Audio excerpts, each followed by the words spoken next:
Are you okay talking about this then, on here? Yes, because we're not going to dig into it. Okay, that's it.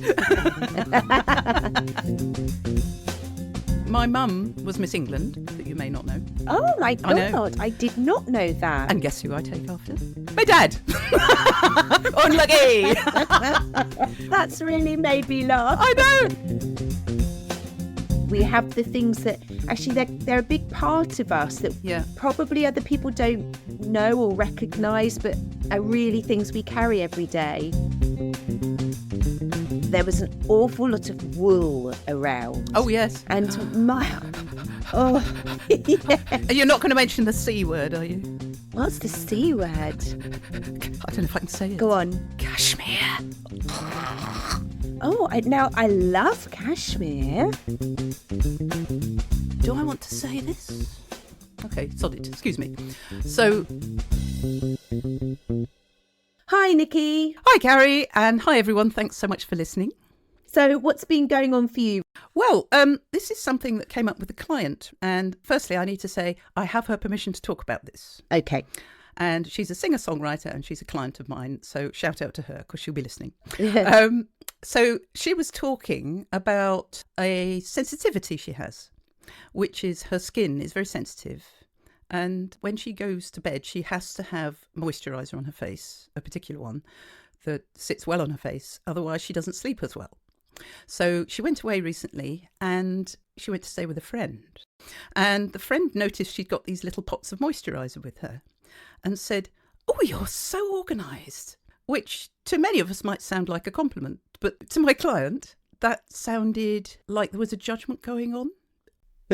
So even though she knew that her friend wasn't coming from this angle, her mind made a connection between "you're so organised" to "oh, you have to be that organised because you have so many needs," and that then leads to "you're so sensitive," which leads to the thought that "oh, you're so fussy." Now, as I said, the friend didn't say that at all, and it was probably furthest from their mind that could possibly be, but our minds don't actually take much notice of what's really happening. What they do is they join the dots. So our minds take one thing and another thing and join them up. And this is exactly what happened to my client. And I get it. And this is what happens with me. And I suspect many of our listeners, because we've been told so often, or often enough, that we are so sensitive or too sensitive that we hear it even when it's not really there. And I guess you could say we're too sensitive to being told that we're sensitive or feeling like we've been told we're sensitive. So it's kind of self-fulfilling in a way. Yeah. My response of late has been, so does that mean you're insensitive? but the point is that there's this thing that goes through our lives as ADHDers, or many of us, that means that we feel judged because we're sensitive to stuff. Yeah, yeah. And that comes as emotional sensitivity, skin sensitivity, noise sensitivity, light sensitivity. Yeah, it's that switching on subtext, isn't it? Yes. You know, that we both work with clients about, you know, what words were actually said and what was your interpretation of those words. Exactly. What did you actually receive as the message? Often two very, very different things. And I totally hear where you're coming from. I think sensitivity to perceived, and I think it's important to use the word perceived. Yes. Perceived criticism is really real. As you and I both know, when I go away on holiday or when we travel together, I don't just have the one small bag that everyone else has, it seems. I have two not quite so small bags and possibly another one, and they're full of stuff. And I have a couple of friends who have health conditions and they end up in the same position, and you feel really embarrassed.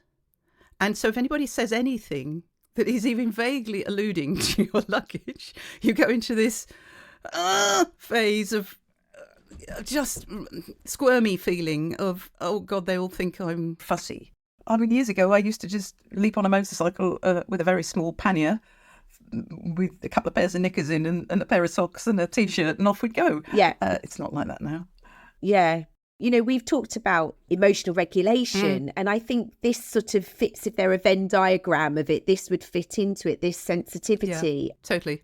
We all have things. So like you were saying about your luggage, and I get that, because actually, in reality, most people would look and they may or may not observe that you have more luggage. And their observation may be, oh gosh, you got a lot of luggage, or you need to be. I mean, I think I said to you when we were talking about packing and you said you'd started, and I was like, oh my God, you're so organised. But you pointed out, oh, it's because I have to be. I've got so much more to get ready. And then I think most people go, oh, and move on. We're back to they don't care. No one cares. It's all in my head. Well, yes, it is. But it's also, it gives us another layer of stuff to deal with. That's the thing. Yeah. Now, I don't know about you, but okay, are you how do I put this? Are you physically sensitive? So do you mean in terms of sensory needs? Yes. So you've got skin, noise or sound, sight, light. What else is there? Taste and smell. Taste and smell are my least acute. I'd say they're kind of normal, although I have allergies to do with smell. But the lights, so the eyes, the ears, and the skin are very sensitive. Oh, and to atmospheres, and intuition is sort of overlap. There's all sorts of things we can look at here. Yes. Before we get on to that, though, can I just answer something just on the subtext thing? And then I think the sensory one would be a really interesting subject to talk to, and the answer is yes, in a nutshell. But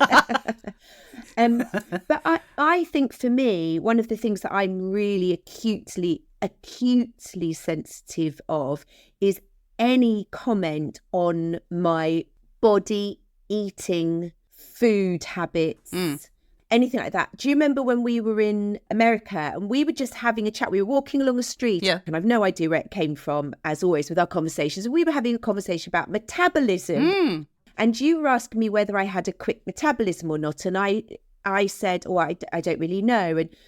And you went on to say, well, I would imagine you have a healthy or a normal metabolism or something like that, because you're very slim, and, do you have to be careful about. And I sort of turned to you and I said, Nicky, I can't talk about these things. Do you remember that? I remember the street we were walking down, funnily enough. I could see it, and the trees and the shops and everything. Yeah. Yes. Yep. And I was like, I can't actually have this conversation because I find it just opens too much of a can of worms. I've never been seriously obese or anything, but I was quite a chubby kid, and it was always commented on, and it made me really sensitive about it. And that sort of, you can't wear this and you can't wear that, and look at those chunky thighs, and look at this. And I think as well, growing up, being a teenager in the 80s, where the ideal body shape for a woman was a stick, and going to an all-girls school where everyone just didn't eat. It's really had a long-term impact on me, and I've sort of struggled with disordered eating all my life. Not the same thing as an eating disorder. I've been borderline that, but disordered eating.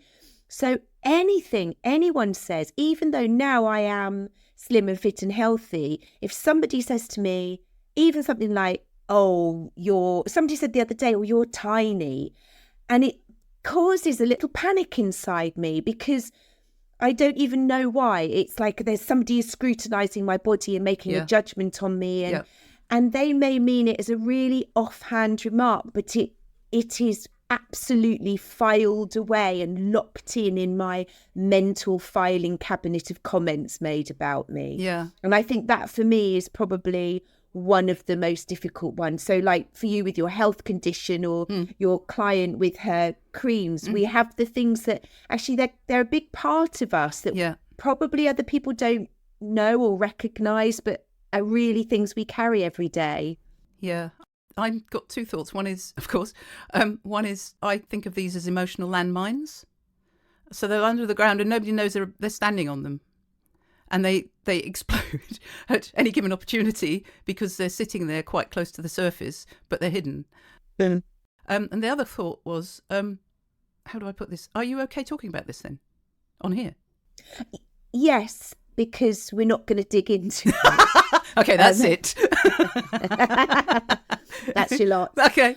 No, because I think there's a lot of, it probably will resonate with people. Absolutely. I'm sure I'm not the only person of my sort of age and generation who's sensitive to that sort of thing.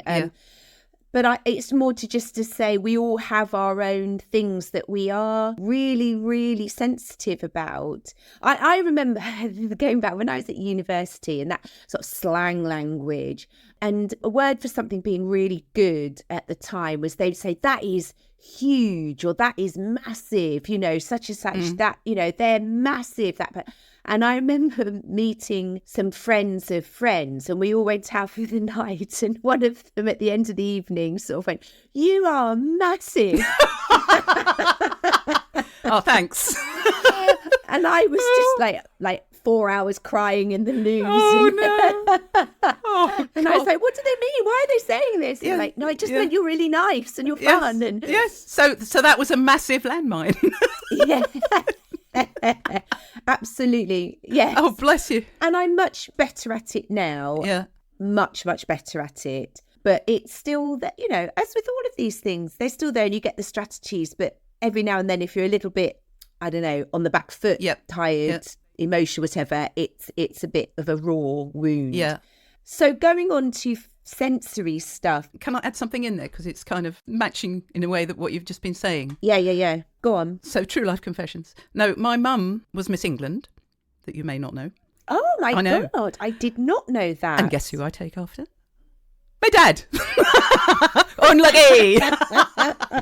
to the point that this is my stock joke. All right, so to the point that that's really made me laugh. I know. So he walked into the hospital when I was born, struggling for my life at the time, literally, and they said, "Oh, hello, Mr. So-and-so." Insert old surname here. Your daughter's in room whatever it was, because they recognised him from me. I'm that like him. I know. Oh. So anyway, my mum was lovely, absolutely lovely, and she coached me. And because my father's side always struggled with their weight, I mean, we're talking 20-odd stone. Mum said to me, "Look," she said, "we love your grandparents, but there's a health thing attached to this." This is when I was about 11 or 12, and people might think this is child abuse, but it's one of the most useful things that's ever been said to me. And she sat me down and she coached me in effect, and she said, "So looking ahead, is this what you want? Do you want to be like this sort of size?" And I said, oh no. And she said, "Okay, what would you prefer?" So I said, "Well, you know, to be slim." And I was a bit chubby at the time. So I didn't actually have any adverse comments about it. I was lucky I didn't. And she was centering it on the healthy side rather than how you look. And so she said, "Well, look, if you want some help, I can help you with it. If you don't, that's fine. But if you do." So we started looking at calories and other stuff like that. And she really helped me. And the reason I'm able to look the way I do, for whatever, however good that is, at my age, having been on high-dose steroids, prednisolone, for the last 15 plus years, where people balloon, and I've seen it in other people, they literally look like the man in the moon, or the person in the moon. I've managed to control it. A lot of effort goes into it. And do I want to say this? Okay, sod it, excuse me. So yesterday I had a conversation with somebody about having some plastic surgery, some liposuction, because I'm having to keep my arms and legs too thin in order to keep my stomach and my face and neck down to a dull raw. And all my clothes don't fit, and it's just 15 years of steroids. They prepare you for walking across the desert in a famine, and so they stick all the fat cells on your stomach and your front, and it's really unhealthy as well because of visceral fat and stuff. And so I've been battling this for the last, it feels like anyway, for the last 15 years. And so I've got to the point now where I'm sensitive to it. When I look in the mirror, I don't look like me, and I'm still not used to it, and I don't want to get used to it. I want to look like me. I want to have cheekbones like you. And this, I'm just showing you, is steroid, all this. So it's horrid, and it's out of my control, and I work so hard at it. So I've decided I'm just going to go and have an investigation. The fact that I'm on the steroids and it has an effect on healing might mean I can't, they cause the problem, but they also might mean that I can't have the resolution. But anyway, he said in principle it might be possible, so I'm going to go and see him.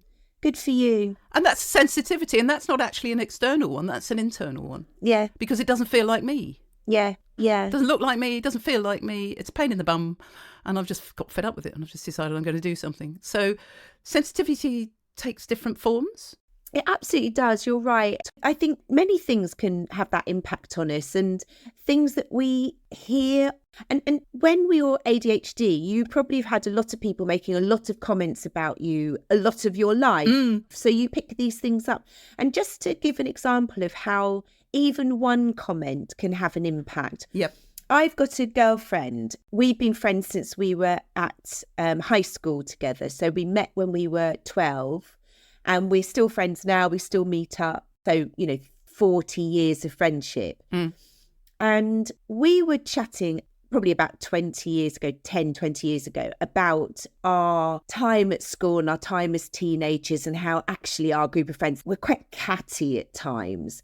And she said to me, because she doesn't really wear makeup at all. And she said to me, do you know, Carrie, she said, it's still stuck in my head that I remember putting on electric blue mascara, which was the fashion. This was like 1985 or whatever.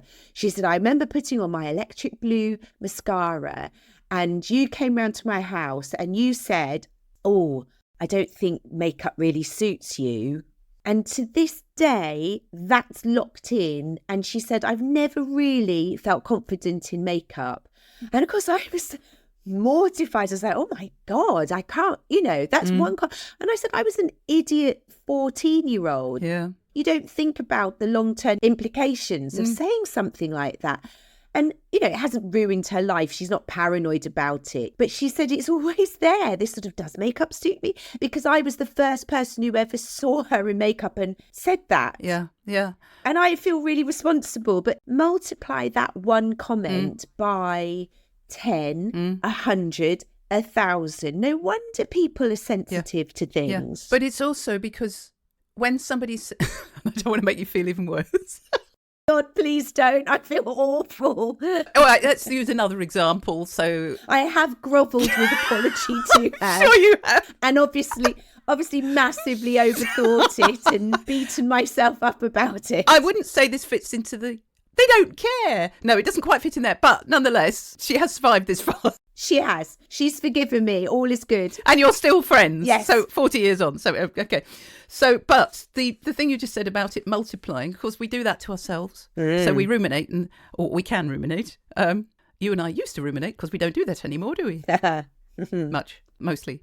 Anyway, no, we have, it's the old thing about the arrow is shot into you and then you shoot the next arrow into yourself. It's that thing again that we talked about before.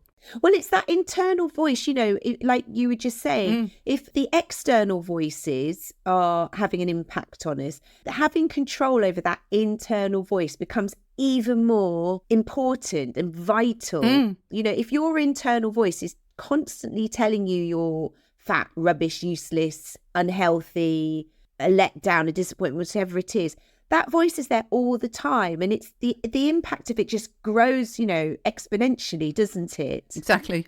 Yeah. This is why I finally decided. Well, I started thinking about the liposuction in the first COVID lockdown. So that's 4 years ago. Well, and of course, you couldn't do anything in those days. You couldn't go and see anybody. So it was kind of on the back burner. And I've investigated every non-surgical thing I can think of. And there's always a problem. Like there's something called Cool Sculpt that is basically freezing it. And that works well. But it can give you an autoimmune condition where you attack your own fat cells. And what have I got? Autoimmune thing. Yeah. I do not want that. It's a bit like being in Hampton Court Maze and you go around the corner and there's another hedge. Yeah, yeah. So I've just thought, well, let's just go and find out. And if I can't have it, then I can't, at least I've tried. So that's my way of sort of taking control of it. Because what's happening is every day we all have to look in the mirror to put makeup on. Oh, twist the knife, Nicky. Think of all the money you've saved her over that. Think how much better her skin is because she hasn't clubbed it up with all this stuff. No, no, but looking in the mirror for whatever reason every day, or just passing it in the downstairs loo on my way through, it's like I don't want to be looking at. I want to feel. My mum had her neck done actually when she was about my age, and I remember going round to see her or to see them, and I looked at her and we were sitting outside having a drink or something, and I said, "You look well," and she did this little twitchy smile, and I said, "What?" And she said, "I've had my neck done." And I went, "Oh." And she said, well, I was looking in the mirror and I was thinking the only thing that doesn't really still look pretty good for my age is my neck. So I thought, you know. So she went into the hospital, got it done, and she felt great afterwards. So when I talked to the woman yesterday, I just said, I'm not going to be one of these people that is never happy. I said, if this is sorted, I will be very happy, and I won't feel the need to do it ever again unless it comes back. I'll remind you of this episode when in a year's time you're sitting with a new pair of boobs. Yeah. And a new pair of boobs and a longer nose. And no. And the interesting thing was, when I got to 30, yeah, I suddenly developed cheekbones like my mum. So I didn't look so much like my dad. Oh. And I was very happy about that. And then because of the steroids, when I was 50, I started to lose them again. And that's the bit, because I had them. I didn't have them, then I had them. And then so it's like I identify with that cheekbony 30-year-old. And I obviously, you know, I'm much older than that now. And I don't have a problem with the aging process. That's not the issue. It's the steroid sensitivity. Yeah. So anyway, as you said, shall we move on to physical sensitivity? Yes, there's sensory issues. And as I said, yes, my answer is yes, absolutely, to all of them. Just yes. All of them. Okay, that's that then. Move on. I mean, so I always say skin-wise, I was a young child of the 70s where there was an awful lot of wool around. Oh, yes. And my... Oh, yes. You're not going to mention the C word, are you? What's the C word? I don't know if I can say it. Go on. Cashmere. Oh, I love cashmere. Or, just as bad, actually worse, the L word, linen. Linen. Oh. No, you see, I don't mind linen and cashmere. I've also got expensive I was going to say, talking of saving lots of money. But wool, no. Oh, no, And no. Just no. So my grandmothers both were really into knitting and sewing. Oh. And they made all my clothes. Oh, no. And so my memories until I was probably about 12 of just being itchy. and I hated it. I absolutely hated it. And even now, I'm really sensitive to what's against my skin, what I wear, shoes being uncomfortable. I can't focus on anything else if like my shoes are tight. In fact, one of the clients that I coach is a young autistic boy, and he came in one session and just started shouting at me. He was really angry, and he didn't even say hello, just started shouting and swearing at me. He was really angry. And I said, yeah, what's up? And he was just carried on ranting, and he just, my shoes are too tight. And I was like, I get it. I said, well, just stop, take your shoes off, you know. And it's the same with kids we see at school, you know, who they have to wear something under their uniform because the feel of the uniform, whatever, just doesn't feel right. Oh, totally. And so I definitely touch, yes, 100%. How do you get on with our chorus shirts with the embroidery on the back? Where it says the words across the back. There's a thing, isn't there, like an applique, I don't know what the word is, but it's touching your skin between the shoulder blades. It's just, drives me insane. I have to wear something underneath. Yeah. Yeah, to be fair, I've only worn it once or twice, and I think I had a vest top on underneath, so maybe that's why. Yeah, that's the thing. Yeah. So I wear something underneath, even if it's a bit hot. I still do it because that's the only way I can do it. Yeah. So, yeah. But, I mean, you say about heat. I cannot bear being too hot, but I also can't bear being too cold, but I'd rather be hot than cold. Oh, see, I'd rather be cold than hot. We're back to Antigua, you see. Oh, yeah, see, it's a hard one. I'm a cold person. I'm one of those always cold people. So are you a reptile? You need the sun on you. So once I get cold, I stay cold. It's really hard to warm up. But then that said, when I'm hot, when I'm cold, I'm just cold and miserable. When I get too hot, I... Panic? Me too. I do panic. I get panicky. Yes. Exactly that. Yeah. But only if it's like, not if I'm in a hot place and I'm just hot, but if I'm wearing clothes and I'm too hot. It's like being trapped or claustrophobic. Yeah, 100% claustrophobic. What did we both do as we sat down and started talking? Yes. We both like, I'm too hot, I've got to take my top, I've got to take, yes. So yeah, definitely things against my skin, sensitive of heat and cold. Now smell. Now hold on, can we just say one more thing about skin? Yeah, sure. And it's a little bit TMI. There are good things about having very sensitive skin. Leave it there. Do you find? Leave it there. Do you agree or not? Yes. So as you said, yes. Right, moving on then. Moving on. Just for a bit of balance. Yes. Nice. Yes. So sense of smell. I have I've always had a sense of smell like a hound dog until I got COVID, and I lost my sense of smell for about 6 months. Oh. In that first wave, when everyone was still losing their sense of smell. Yes. And I completely lost mine, and it didn't come back for about 6 months. And since it's come back, everything smells different.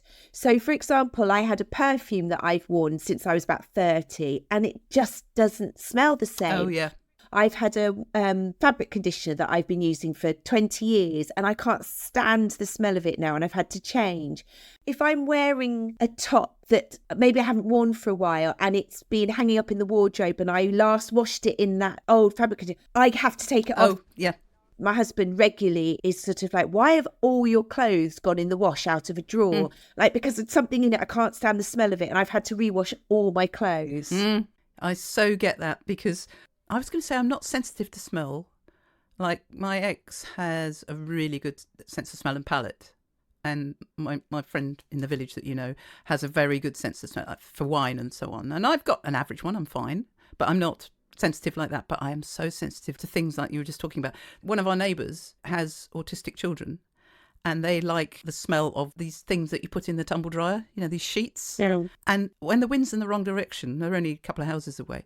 Oh my God, it's sickly. And I've been round and asked them if they wouldn't mind. So she cut it back by half, and it really helped. But it's crept up again, because she said, well, my children really like it, unfortunately. And it's a kind of safe place that the smell feels. So I might have to go back, because we're now into summer again and the doors are open and it's all, So it's walking that line of being a pest yourself, but actually should you be being assailed by somebody else's issues? What about noise? Sounds? Very sensitive. So things being too loud, I don't like. Lots of overlapping sounds. And we've talked about this in Thinking the podcast before. Overlapping sounds I find really difficult to deal with. Even to the point that if I'm watching TV and somebody starts talking to me, I have to pause the TV, because my brain sort of oscillates between the two and makes no sense of either. I just can't. It stresses me, actually. It physically makes me feel stressed if people are talking to me and the TV or the radio on. I mean, I do that classic thing if I'm listening to music in the car and I have to concentrate on driving into a car park or something, I turn the radio down because it helps me concentrate more. I do that too, yeah. But I think lots of people do. I don't think that's necessarily an ADHD thing. It's probably more so with ADHD. Maybe. Because you have that focusing thing, which begs the question, are we concentrating the rest of the time? We are, but it's in a different way, because we're trying to find our way rather than just deal with the traffic conditions. Yeah. So we're having to do another thing. Yes, definitely. I do like loud music and everything. It's not like I have to have everything quiet, but there are certain sounds. So like I can't bear the sound of people eating. Oh. And I can't bear sniffing and things like that. Misophonia. Yes. Misophonia. Yeah. I really struggle with that sort of sound. The thing that drives me around the bend is the washing machine. What, the sound of it? Yeah. Oh. It's just so intrusive. And I cannot put it in the garage or anywhere. It has to stay in the kitchen because of the plumbing issues. My wife and I have come to the arrangement now that it goes on when I'm not in there. Yeah. So it may be on at the moment because I'm out here, out in my studio, because it just puts me in a bad mood. And we've got the quietest washing machine in the world. It's a Bosch. And I've researched it and everybody says, this is really... And it was about half the volume. But of course you get used to that. And then that becomes the benchmark. So the interesting thing is I have, as you know, slightly deaf hearing because I had a virus. Yes. And so the irony is that I have to wear hearing aids, which help make noises louder. Oh, how are you in pubs if there's music on and you're trying to listen to a friend? Can you hear them? No, can't do it. No. I was going to get some of those loop things. Oh, yes. Yeah, I've got a friend of mine has those and I tried them and it really helped because it helps you, if you're in a big group, it helps sort of narrow the sort of bouncing sound down. Yeah. So sight then. Now, I don't think too bad visually. Certain lights can make me feel a bit funny. Oh, yes. But I don't think visual sensitivity wise, I have a lot. I have a client who she has to wear, we've sort of worked through this. She now wears sunglasses to the supermarket because she said there's a lot going on. I went with some friends. We went to one of those we were like somewhere away, and we went on the pier, and there was the amusement arcade. Yeah. And that I found hard, but I think that's the combination of sound. It's deafening. Everything's going on. Then it's all the flashing lights and all the people. But I think it was the sound rather than the flashing lights and the visuals that made it harder for me. But so what about you? Well, I was just thinking, we've just got new lights at Chorus in our rehearsal. I walked in there and it was like, I felt like, on Mastermind when you're sitting in the chair and they've got the spotlight on you. I was like, can't see. And it was the night that people were wearing cowboy hats and I hadn't taken one. And I thought, I wish I brought a hat, because it's, about halfway through the night, I've acclimatized. But for the first, I don't know, half hour, I'm like squinting. It's horrible for me. I am actually clinically, of course I am, photosensitive. When I was 12, I had an eyesight test. And at that point, I was told I had 20/20 vision. I could go and get my pilot's license, he said, when I was 12. But he said, you are clinically photosensitive. And of course, my father used to come in. My father had this thing that when I'm up, everybody's up. So he used to come in on a Sunday morning, which was my only morning of, when I could have a sleep in when I was 16 or something. Yeah. And he'd come in and he'd fling the curtains open. So a bit like your client, I had to keep sunglasses in the bedside table because I couldn't see. It was actually counterproductive because it made me go under the covers and stay there longer. So we're both sensitive little flowers, really, aren't we? Well, I think it does go with the ADHD and ADHD. Atmospheres. So if you walk into a room, can you feel what's going on before anybody says anything, or before you hear anything? You just know what's going on. Yeah, so that's about sensitivity to energy levels, really, isn't it? Exactly. Yeah. Yes. Yeah. Yes, definitely. I think we've talked about this before, that can be quite annoying because I pick up if people are a bit irritated or a bit cross or whatever. I think I'm sort of hypersensitive to that sort of energy shift, and I get a bit panicked about it. So if I see, if my husband's, he might be looking through some emails and has an email from something that's annoyed him, plans changed or something's been cancelled or something like that. And it's not the end of the world, but he will just be a bit about it. I will notice that and immediately be like, are you all right? What's the matter? And I think that could be quite annoying because he sometimes feels a bit under the spotlight because I'm always asking him if he's all right. We're back to Mastermind. Yes. And your specialist subject is? Yes. Mood changing. Yeah. The other side about sensitivity, and let's put some positives on this, apart from the other one mentioned about skin, is it really helps me in my coaching when I'm working with people. Even through Zoom, sometimes I'm sitting there with them and they seem quite fine. And they've been telling me about something or whatever. Or it might not even be anything directly related. And I suddenly get this emotion and this feeling in my skin. Or do you remember, I quite often say I get goose pimples. And I'm sitting there and I can feel, I start getting tears in my eyes. And I look at them and say, you okay? And they go, well, and they seemed okay. And then we investigate it. And it's like I'm feeling their feeling. It's that sort of empathy, intuition thing that I think a lot of ADHDers we have. Oh. And it's incredibly helpful because it helps people, it helps the bond between you so that there's the trust thing and all those good things with coaching. Because if you don't trust the person then you can't be vulnerable and open. Incidentally, I think we should pat ourselves on the back for being so vulnerable and open in this conversation because I think hopefully it will be helpful for people. And it's helpful for us too to talk about stuff. Definitely. I think you're right, Nicky. I think it has been really useful to talk about. It's interesting, actually. The more I learn about my ADHD is realising that so many things I've just taken for granted as being how I am and parts of me are parts of ADHD. And there's another one, I think, in this, which is the sort of proprioceptive feelings, which I've become very aware of recently, in that I don't know where my body is in space. And I've only just realised that I'm not very good. And my friend who is a therapist and psychologist, I was talking to her about it and she said a lot of work she does with people is teaching them to sort of sit in a chair and feel the chair. Yeah. And it's that sort of, I think that's why I'm always covered in bruises because I've bumped into something because I don't know. And she said to me, if you try and feel a part of your body, and I said, I can't. I picture myself looking at that part of my body. How interesting, yeah. So you know when you do those body scan meditations for mindfulness, Yep. and it's like, feel your foot, feel your this. I can't. I picture my foot and I picture my leg.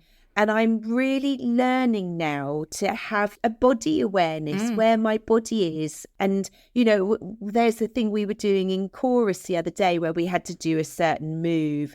And the person next to me said, every time you do that, you literally put your hand right across my face. Yeah, I think we all do that. But I had no idea of where my body ends and its relationship and closeness to other people. Sorry, can I say this is so interesting because we have massive Venn diagram central areas, but we also have opposite ends of the spectrum. And this is one of those occasions, and it might be useful for the listeners to think where they are on this spectrum, because I am the absolute opposite of that. I do bang into things, but I think that's an attention thing. Because I am hugely body aware. My chiropractor says there are two people that she listens to when they say there's a such and such there, and when it's not quite there, it's this, and oh no, I don't think we've got finished, there's a bit more left, and I'm one of them. Yeah. And I'm not sort of banging my drum here, it's just the way it is, it's part of my sensitivity. And okay, so if you have a glass of water by the bed, can you reach your hand out in the dark and pick it up? Actually, yes, I can. Yes. Yes. Because is it always in the same place? Yes. So if I put something down that isn't always in the same place, I can pretty much pick it up, go away and come back. I've got a spatial awareness, which is highly developed, but I still bang into things. Oh. It's very strange. But I do think that's about attention because my mind's thinking about something else.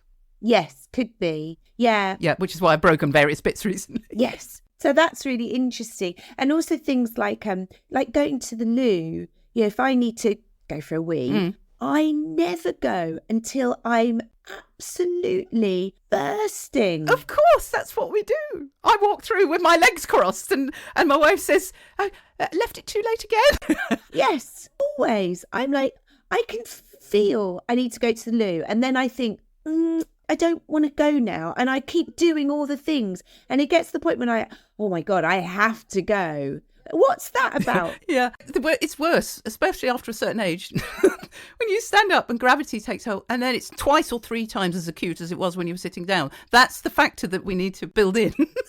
Yes. So we need to go early. Well, that's where the Pilates comes in as well. Yeah, floor.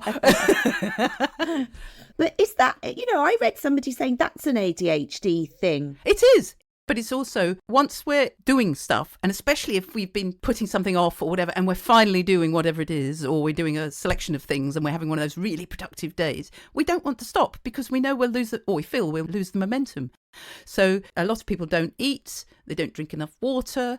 I just bring a glass of water back every time I get something like a cup of tea, so that I have one while I'm waiting for the kettle to boil, and then I have another one next to me. Here, ching ching. Yes, same. Yes. But Nicky, I'll be aware I'm really thirsty. God, I'm really thirsty. And I will pour myself, like here in my hand now, a glass of water, and I will put it down on the desk, and then I will just completely forget to drink it because I've just got focused on to the next thing. That's very ADHD. And I'm sure people who focus well anyway, who are not neurodiverse, I'm sure they do the same thing for a different reason. But it is very ADHD that we don't look after our bodily functions particularly well. Eating, going to the loo, drinking, getting up and walking around, any of those things. And, putting alarms on is quite a good idea. Although I don't know if I've got space for any more alarms. It'll just be like wallpaper in the background. Well, having picked up my glass of water, I've just had a nice drink. So that's all right. I feel hydrated now. Ah. So hopefully there's some useful stuff in there for people, if only in resonating in certain areas with us, that whether we both share it or whether if it has got one direction and one the other. Yeah, it's an interesting one. I'd be interested to see, if there's listeners out there who want to share with this, sort of what their experiences of that, emotional sensitivities, but also, like we said, those sort of sensory issues. Yes, absolutely. Instagram is open if anybody would like to leave a comment. Yes, do. Oh, well, it's been really good to chat with you as always, Nicky. And you. And I'll see you soon. Catch you in a couple of weeks or so. Take care. Bye. Thanks so much for joining us on our ADHD journey. If you can spare a sec, a review or ranking would be hugely appreciated by us.